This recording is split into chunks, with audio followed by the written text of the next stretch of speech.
주 같은 분은 없습니다. 오늘은 교회력으로 종려주일 또는 순환주일이라고 해요. 예수님께서 어린 나귀 새끼를 타시고 왕으로서 처음 왕으로서 예루살렘에 입성하신 날이 종려주일입니다. 그때 무리들이 종려나무가지를 들고 예수님을 호산나 다윗의 이름으로 오시는 이여 라고 이렇게 환호하며 예수님을 맞이했습니다. 그날이 바로 주일이었기 때문에 이제 오늘이 종려주일인데요. 예수님께서는 왕으로 예루살렘에 입성하셨지만 왕으로 대접받으러 올라오신 것은 아닙니다. 주님은 이 종려주일을 시작으로 해서 죽음을 준비하시면서 지상에서 마지막 일주일, 마지막 사역을 하시는데요. 그 주 목요일 저녁에 체포당하시고 금요일 오후에 십자가에 달려 돌아가십니다. 마태복음 1장에 보면 예수님이 탄생할 때 천사가 나타나서 하나님 나라의 왕이신 예수님이 오시는 이유를 이렇게 말해요. 자기 백성을 저희 죄에서 구원할 자이다. 그러니까 자기 백성은 우리를 죄에서 구원하기 위해서 이 세상에 오시는 왕이라고 아기 예수님을 천사가 설명해 줘요. 그런데 이 이야기를 그냥 생각하면 정말 동화 같은 이야기 아니에요? 선하고 좋은 왕이 원수의 포로로 잡힌 자기 백성을 살리려고 와서 목숨을 희생하고 건져낸다.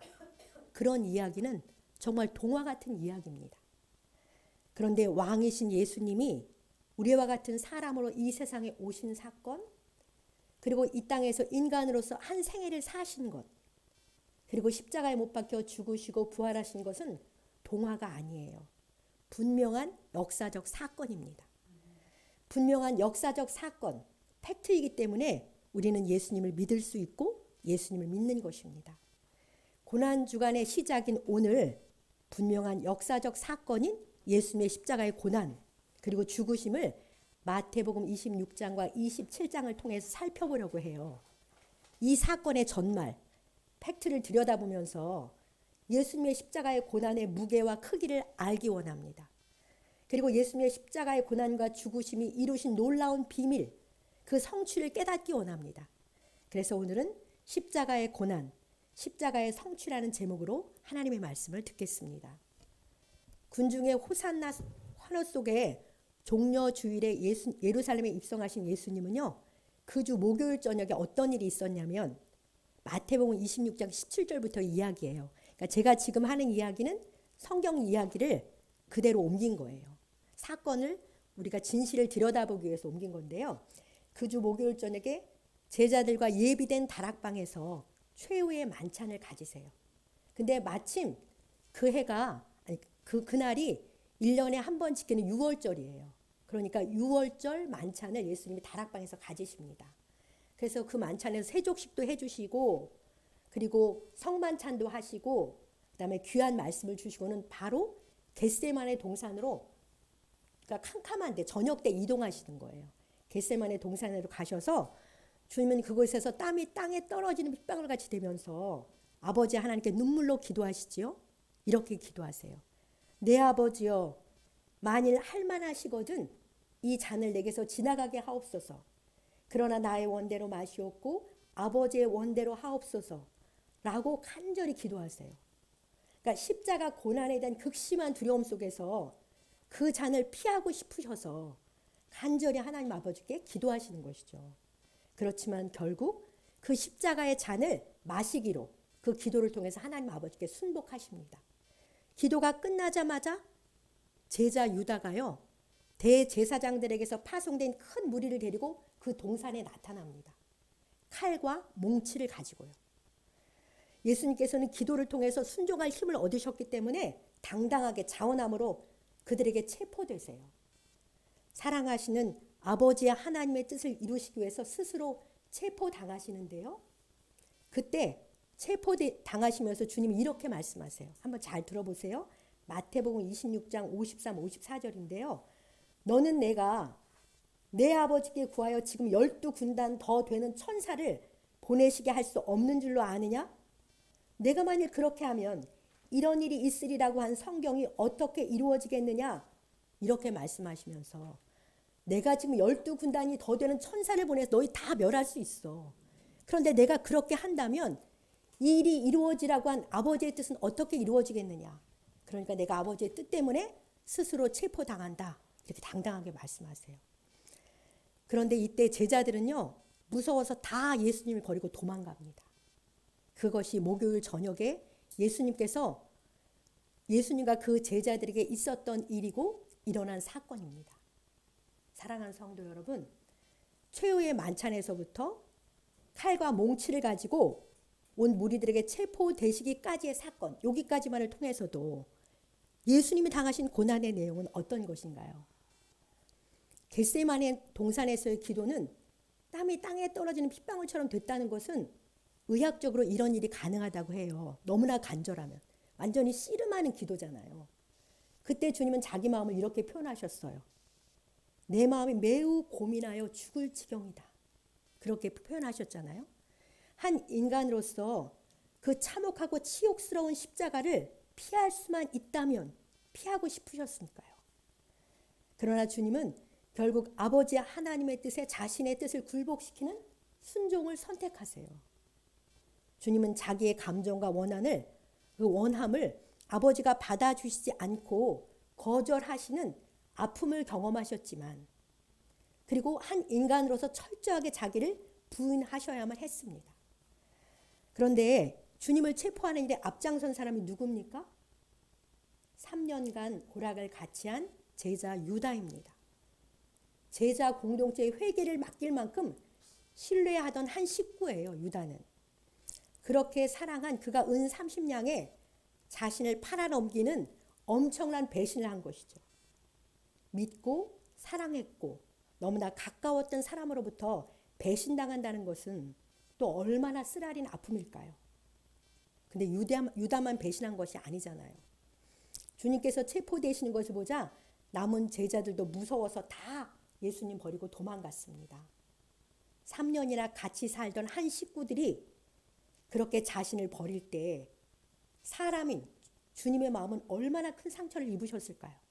예상을 하셨긴 했겠지만 우리와 똑같은 정서를 가지고 계시기 때문에 주님은 마음에 큰 상처를 입고 쓰라린 눈물, 외로움의 눈물을 삼키셔야 했을 것입니다. 계속해서 마태복음 26장 57절 이후에 그 목요일 밤에 밤새도록 일어나는 일이 나와요. 밤새도록 이런 일이 일어납니다. 예수님을 체포한 무리들은요, 주님을 끌고 대제사장 가야바에게로 갑니다. 거기에는 유대 종교 지도자들이 모여 있었는데요. 그들은 모의를 했어요. 예수님을 죽이려고. 그래서 거짓 증인들을 많이 불러 모았습니다. 예수님이 죄인이라는 걸 증인해 줄 거짓 증인들을 불러 모았는데, 그런데 실제 그들은 증거를 했지만 예수님을 칠 만한 증거는 찾지 못합니다. 그런데 대제사장이 예수님을 신문하면서 이렇게 신문해요. 내가 너로 살아계신 하나님께 맹세하게 하노니 내가 하나님의 아들 그리스도인지 우리에게 말하라. 이런 말로 예수님께 엄포를 놓습니다. 그러자 예수님이 조용히 말씀하십니다. 내가 말하였느니라. 이렇게 말하시면서 자신이 분명 하나님의 아들이라고 조용히 대답하세요. 이 말을 들은 대제사장이 어떻게 하냐면요, 자기 옷을 찢으면서 막 분개하면서 예수님이 신성 모독했다고 사형에 마땅하다, 사형에 처해서 마땅하다고 아주 심하게 분개를 해요. 그리고는 예수님의 얼굴에 침을 뱉고요. 그리고 주먹으로 얼굴을 치고 손바닥으로 얼굴을 때립니다. 내가 그리스도면 선지자 노릇을 해라. 너를 친 사람이 누구인지 맞춰봐라. 그러면서 모욕과 조롱을 하는 거예요. 예수님은 대제사장과 공회 앞에서 엄청난 모욕과 조롱, 손찌검까지 당하십니다. 이것이 다 그 목요일 밤에 밤새워 일어난 일들이에요. 마태복음 27장 1절부터는 금요일 새벽이 되었습니다. 금요일 새벽이 되었는데요. 밤새워 주님에게 분개하며 모독하고 손찌검까지 한 종교 지도자들은 예수님을 죽이기로 모의했기 때문에 주님을 결박한 채로 끌고 로마의 총독 빌라도에게 넘겨줘요. 새벽에. 금요일 새벽부터 예수님은 빌라도 앞에서 신문을 받습니다. 빌라도가 묻습니다. 내가 유대인의 왕이냐? 그러자 예수님은 내 말이 옳도다. 이렇게 대답하세요. 예수님은 수많은 고발과 모욕을 당하시지만 털 깎는 자 앞에 잠잠한 어린 양처럼 침묵하시면서 그냥 다 당하십니다. 빌라도는 대제사장을 비롯한 종교 지도자들이 예수님을 시기해서 넘겨준 줄을 뻔히 알고 있습니다. 그는 예수님이 죄 없으시다는 걸 알고서는 3번이나 예수님을 놓아주려고 나름 애를 써요. 그래서 명절이면 무리의 청원을 받아서 한 사람을 놓아주는 전례가 있었어요. 그래서 빌라도는 이참에 죄도 없는 예수를 놓아줘야겠다 이렇게 생각하고 무리들에게 물어봤는데요. 그런데 무리들은 뜻밖에도 밀란을 꾸민 유명한 죄수 바라바를 놓아달라고 해요. 그리고 종교 지도자들의 지시를 받는 군중들은 분별을 잃어버리고 흥분해서 예수님을 십자가에 못 박으소서, 십자가에 못 박으소서라고 소리를 질러댑니다. 결국 예수님을 풀어주면 가이사의 충신이 아니라는 말을 들은 빌라도는 진실을 버리고 불의한 판결을 하게 되는 것이죠. 예수님에게 십자가에 못 박혀 죽는 사형 선고를 내립니다. 그는 무리 앞에서 손을 씻어요. 이 사람의 피해에 대해서 나는 무죄하다. 너희가 다 당하라. 그러면서 손을 씻고는 그렇게 선고하고요. 그러자 이스라엘 백성은 두려움도 없이 그 피를 우리 자손에게 돌리라고 그렇게 말합니다. 빌라도는 예수님을 채찍질하고 십자가에 못 박히게 군병들에게 넘겨준 것이죠. 무죄한 예수님에게 십자가에 못 박혀 죽는 사형 판결이 내려집니다. 빌라도의 불의한 졸속 판결입니다. 이것이 금요일 새벽부터 금요일 아침에 일어난 빌라도의 법정에서 일어난 일들입니다. 체포되어서 죄수처럼 여기저기 끌려다니며 신문 받으신 예수님. 아무런 죄도 찾을 수 없어 무죄가 확실한데도 결국 최고의 극형인 십자가에 못 박혀 죽는 사형 판결을 받으신 예수님. 당시의 종교 지도자들과 정치 지도자인 빌라도에게 당하신 예수님의 고난은 어떻게 느껴지십니까? 하나님을 가장 잘 알고 경외한다는 유대 종교 지도자들의 영적 교만에서 오는 예수님께 대한 시기심, 분노, 교활한 모함을 보십시오. 그들은 하나님의 이름을 맹세까지 시키면서 예수님께 내가 하나님의 아들이냐고 이렇게 묻는데요. 이것은 내가 하나님의 아들이 아니라고 말하라. 그런 강압이요, 엄포였습니다. 종교적 교만으로 가득 찬 이들은 예수님을 향한 시기심으로 분개하며 죽이려고 한 것이죠. 놀라운 말씀과 인격, 놀라운 능력으로 많은 군중의 환호를 받으신 예수님께 자신들의 영적 권력을 빼앗긴다고 생각하니 악랄한 모의를 해서 로마 권력에게 주님을 넘겨준 것입니다. 영적 기득권 세력, 그들의 교만과 저항에 의해서 예수님은 말할 수 없는 모욕과 조롱을 당하십니다. 주님은 한 인간으로서 그 인격이 그야말로 아주 짓밟힘을 당하시는 거예요. 그들 앞에서.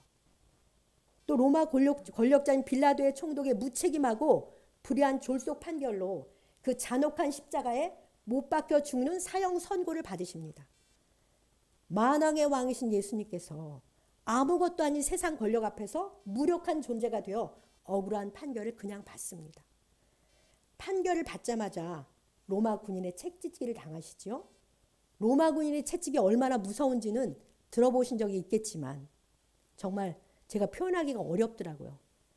그래서 주님은 자기 입속만 챙기는 불의한 권력자의 억울한 사형수가 되신 것입니다. 이제 잔인한 로마의 채찍질까지 당하면서 우리 주님의 육체는 만신창이가 되기 시작합니다. 예수님은요, 이 모든 것을 각오하셨어요. 그리고 아버지의 뜻인 우리의 구원을 이루시기 위해서 순종으로 다 감당하고 계십니다. 주님이 피하시면 그 어떤 것도 이루어질 수가 없으니까요. 금요일 아침에 예수님을 넘겨받은 총독의 군병들은 예수님을 관정으로 데리고 들어가서 어떻게 하시는지 아십니까? 온 군대를 모아요. 그리고 예수님의 옷을 벗깁니다. 그리고 자색옷을 입히고는 대추, 야자, 가시, 아주 강한 가시로 가시관을 만들어서 예수님의 머리에 씌우고는요, 갈대를 오른손에 들리면서 예수님 앞에 무릎을 꿇고 유대인의 왕이여 이렇게 평안할지어다 희롱을 시작합니다. 그리고는 갈대를 뺏어서 예수님의 머리를 치니까 그 가시가 예수님의 머리를 치어서 얼굴에 피가 흐르게 되는 것이죠. 그리고는 다시 자색 옷을 벗기고 도로 예수님의 옷을 입혀요. 그리고 골고다 언덕으로 우리 주님을 끌고 갑니다. 이미 주님은 지쳐가지고 밤을 새웠잖아요. 신문을 받으시면서. 그래서 그 자기 십자가를 지고 갈 힘이 없어요. 지고 가는데. 그런데 길에 가던 구레네 시몬이 있자 로마 군병들이 그 사람을 잡아서 예수님의 십자가를 구레네 시몬이 지고 가게 합니다. 드디어 골고다 언덕에 도착했어요. 고통을 적게 하려는지 쓸개 탄 포도주를 예수님께 마시게 하지만 예수님 맛보시고 마시지 않습니다. 거기서 예수님은 다시 옷벗김을 당하고요. 로마의 십자가 그 형틀은 벌거벗은 채 달려지는 거예요. 그러니까 말할 수 없는 수치를 당하게 하는 것이죠. 이제 군병들은 예수님을 십자가에 못 박습니다. 그런데 성경은 예수님께서 십자가에 못 박히시는 장면을 채 한 줄도 안 되게 짧게 기록해요. 그들이 예수를 십자가에 못 박은 후에 그 옷을 제비 뽑아 나누고 이렇게 기록되어 있습니다. 당시에는 옷이 귀해서 군병들을 주님의 십자가에 못 박고는 그 옷을 제비 뽑아 나눈 것이죠. 다 시편 22편에 예언된 그대로입니다. 예수님은 죄수로서 로마법에 의해 사형을 당하셨습니다. 예수님께서 매달린 십자가에 죄패가 붙어 있었는데 유대인의 왕 예수라고 써 있었습니다. 히브리어, 아람어, 헬라어 3개국어로 써 있었고요. 예수님 좌우편에는 강도 둘이 십자가에 못 박혀 있었습니다. 이때가 금요일 오전 9시경입니다. 지나가는 사람들이 자기 머리를 흔들며 십자가에 달린 예수님을 모욕합니다. 성전을 헐고 사흘에 짓는 자여, 내가 만일 하나님의 아들이거든 자기를 구원하고 십자가에서 내려오라. 이렇게 군중들이 예수님을 모욕해요. 대제사장들 비롯한 종교 지도자들은 그 희롱의 가세에서 그가 남은 구원하였지만 자기는 구원할 수 없구나. 이스라엘의 왕이라면 지금 십자가에서 내려와라. 그러면 우리가 믿겠다. 이렇게 의기양양하게 희롱을 계속합니다. 함께 십자가에 못 박힌 강도 한 명까지도 예수님을 욕합니다. 사랑하는 성도 여러분, 우리 예수님께서 십자가에서 처형되시는 역사의 현장에 얼마나 많은 인간의 죄악과 불의가 판치고 있는지 보이시지요? 종교 지도자, 정치 지도자들의 비열함과 불의함, 하급자들의 악하고 저급한 희롱, 로마 권력의 무자비한 폭력, 무지한 군중의 외침과 모욕, 양심에 화인 맞은 종교 지도자들의 오만함과 영적 무지, 추악함이 예수님을 십자가에 못 박았습니다. 그들은 그것이 다 옳다고 여기고 있습니다. 그런데 사실 이 모든 것들은 살펴보면 우리 모두의 내면에 있는 또 외면에 있는 우리들의 죄악입니다. 자기 땅에 온 자기 왕을 그 백성인 우리가 알아보지 못하고 그 선하실 왕을 십자가에 못 박아 죽게 한 것이죠. 죄악된 우리 모두가 예수님을 달아 죽였기 때문에 우리가 애통해야 하는 것입니다. 예수님께서 우리와 똑같은 육체를 가지셨잖아요. 우리와 동일한 육체를 입고 십자가에 못 박혀 죽임당하는 고통이 어떤 것인지 짐작이라도 우리가 할 수 있을까요? 성경은 우리에게 그 참혹한 고통의 실상을 말씀해 주지 않습니다. 그저 담백하게 한 줄도 안 되게 사실만 전해요. 십자가에 달리신 예수님의 육체적 고통을 의학적으로 기록한 글을 읽어보았습니다. 너무나 참혹해서 전하기도 어렵습니다. 그 십자가의 극심한 고통을 표현할 말이 없어서 새로운 단어가 만들어졌다고 해요. 그런데 그 단어가 고문이라는 단어예요. 고문이라는 단어인데 십자가로부터라는 어원에서 나온 단어가 바로 고문입니다. 시편 22편에 조금 나와 있어요. 예수님의 고난의 그 십자가의 고통이 내 모든 뼈가 어그러졌으며 이제 그런 말씀도 있고요. 그다음에 내 혀가 입천장에 붙었고 내 힘이 말라 질그릇같이 됐고 이렇게 그런 표현으로 우리가 짐작을 조금 할 수 있는 것뿐입니다. 자, 본문 45절. 오늘 본문 45절에 보니까 제6시 정오가 되어서 온 땅에 어둠이 임해요. 그 어둠이 오후 3시까지 계속되는데요. 그때 십자가에 달리신 예수님께서 크게 소리 지르십니다. 엘리 엘리 라마 사막다니, 나의 하나님 나의 하나님 어찌하여 나를 버리셨나이까. 이렇게 예수님이 절규하세요. 그 중에 한 사람이 달려가서 해면에 신포도주를 적시어서 갈대에 꿰어 마시게 하자. 주님은 다 이루었다. 이렇게 외치시면서 영혼이 떠나가십니다. 주님은 이렇게 운명하셨습니다. 십자가 위에서 죽어가는 극심한 고통 중에 주님은 아들로서 아버지 하나님을 부르면서 어찌하여 나를 버리셨나이까고 울부짖습니다. 그래도 하나님 아버지는 모른 채 하세요. 고개를 돌리세요. 그때 주님은 저와 우리 모두의 죄를 짊어진 죄 덩어리이기 때문에 하나님 아버지께 버림을 받으시는 거죠. 아버지의 공의의 진노가 우리에게 내려져야 되는데 그 시간 예수님에게 내려지고 있거든요. 예수님은 처음으로 아버지와도 단절되는 영적인 죽음을 경험하세요. 하나님과의 단절된 영적 죽음, 영적인 어둠에까지 들어가는 고통을 주님은 겪으셨습니다. 로마 군인들이 와서요, 예수님이 돌아가신 것을 보고 예수님의 오른쪽 옆구리를 창으로 찔러서 확인합니다. 이때 예수님의 옆구리에서 물처럼 투명한 액체가 나오고 다음에 많은 양의 피가 쏟아졌다고 사도 요한은 목격자로서 증언하고 있습니다.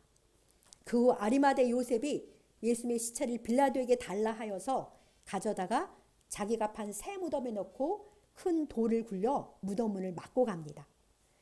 이렇게 예수님은 죽으시고 장사 지낸 바 되세요. 외롭고 쓸쓸한 장례입니다. 지금까지 마태복음 26장, 27장을 중심으로 예수님의 십자가의 고난과 죽음의 역사적 현장을 살펴보았습니다. 예수님 우리와 똑같은 사람으로서 이 세상에 태어나 사시다가 33세의 젊은 나이 AD 30년 4월경에 이러한 과정을 통해 사형 선고를 받고 십자가에 못 박혀 죽으셨습니다. 사랑하는 성도 여러분, 예수님은 한 인간으로서 완전히 짓밟힘을 당하셨어요. 정신적으로는 극심한 두려움, 쓰라린 배신, 지독한 멸시와 모욕, 참기 힘든 조롱과 희롱을 당하셨고요. 사회적으로는 권력의 오만함과 무례함, 무서운 배척과 모함, 불의한 판결로 인한 억울함, 무지한 군중의 버림까지도 받으셨습니다. 육체적인 고통은 어떻습니까? 그 고통을 표현할 수 있는 단어가 없어서 새로운 단어, 고문이라는 단어가 만들어지기까지 할 만큼 인간이 당할 수 있는 가장 극심한 육체적 고통을 예수님이 당하셨어요. 그분의 모든 뼈는 어그러졌고 그분은 물과 피를 다 쏟아내시고 죽임 당하셨습니다. 그리고 영적으로는 사랑하는 아버지 하나님으로부터 외면당하는 영적 죽음까지도 경험하셨습니다.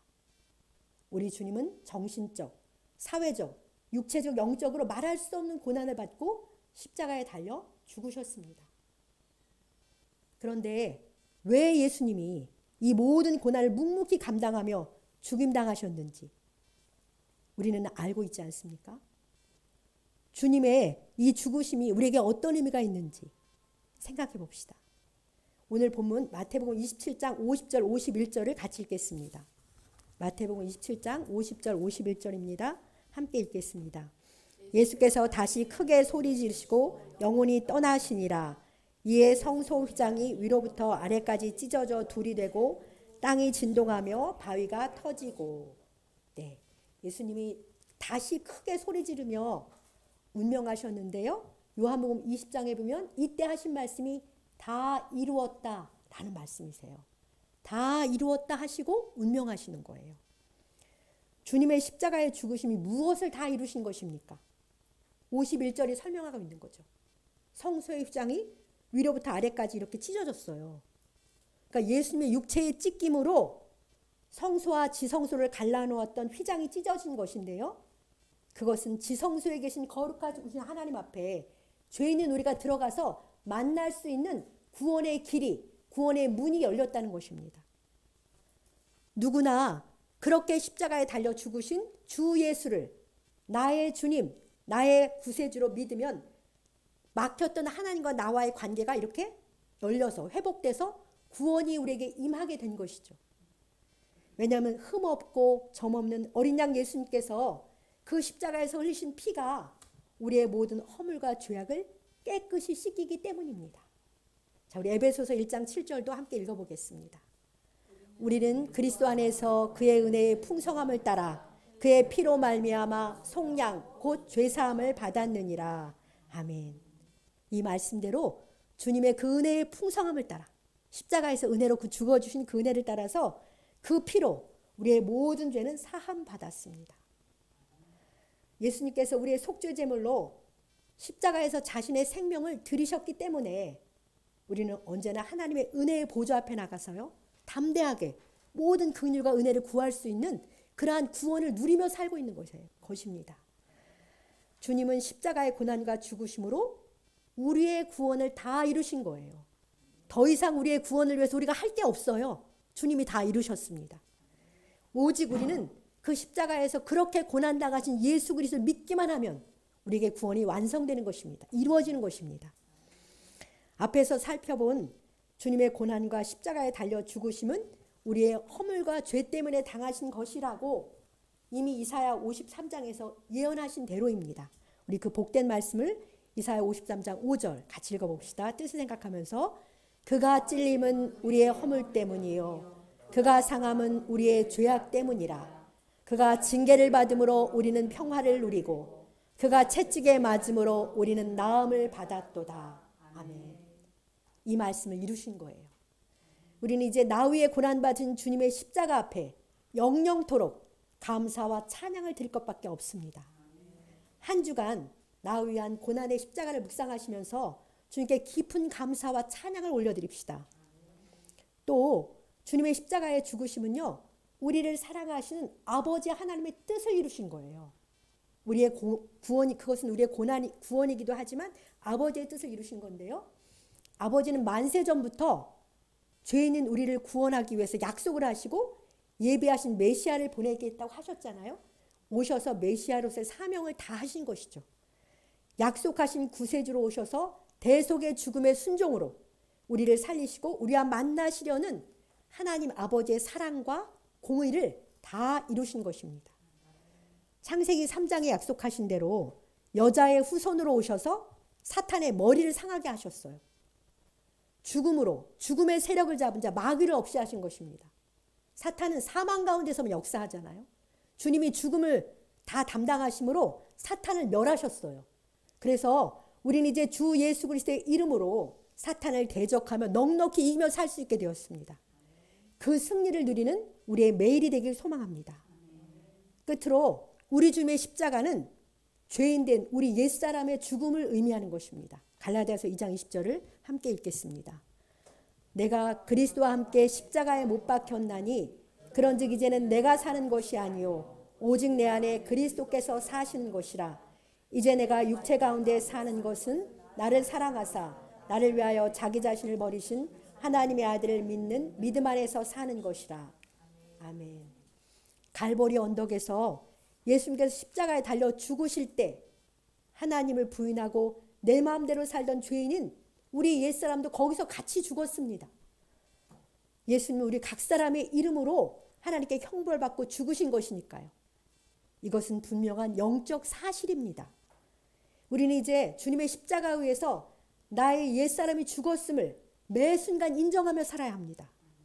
이제는 나를 사랑하셔서 나를 위해서 자기 자신을 버리신 예수 그리스도를 나의 주인으로 믿는 믿음으로 살아가는 우리 모두가 되시길 주님의 이름으로 간절히 축복합니다. 네, 주신 말씀 생각하면서 우리 주님께 기도하겠습니다.